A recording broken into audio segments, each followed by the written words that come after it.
Brothers and sisters, sin must not reign over your mortal bodies so that you obey their desires. And do not present the parts of your bodies to sin as weapons for wickedness, but present yourselves to God as raised from the dead to life, and the parts of your bodies to God as weapons for righteousness. For sin is not to have any power over you, since you are not under the law, but under grace. What then? Shall we sin because we are not under the law, but under grace? Of course not. Do you not know that if you present yourselves to someone as obedient slaves, you are slaves of the one you obey, either of sin, which leads to death, or of obedience, which leads to righteousness? But thanks be to God that although you were once slaves of sin, you have become obedient from the heart to the pattern of teaching to which you were entrusted.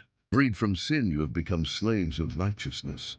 Jesus said to his disciples, "Be sure of this. If the master of the house had known the hour when the thief was coming, he would not have let his house be broken into. You also must be prepared, for at an hour you do not expect the Son of Man will come." Then Peter said, "Lord, is this parable meant for us or for everyone?" And the Lord replied, "Who then is the faithful and prudent steward, whom the master will put in charge of his servants to distribute the food allowance at the proper time? Blessed is that servant whom his master on arrival finds doing so. Truly, I say to you, he will put him in charge of all his property. But if that servant says to himself, 'My master is delayed in coming,' and begins to beat the men servants and the maid servants, to eat and drink and get drunk, then that servant's master will come on an unexpected day and at an unknown hour, and will punish the servant severely and assign him a place with the unfaithful. That servant who knew his master's will, but did not make preparations nor act in accord with his will, shall be beaten severely.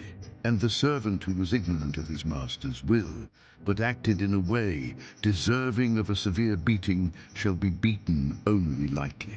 Much will be required of the person entrusted with much, and still more will be demanded of the person entrusted with more.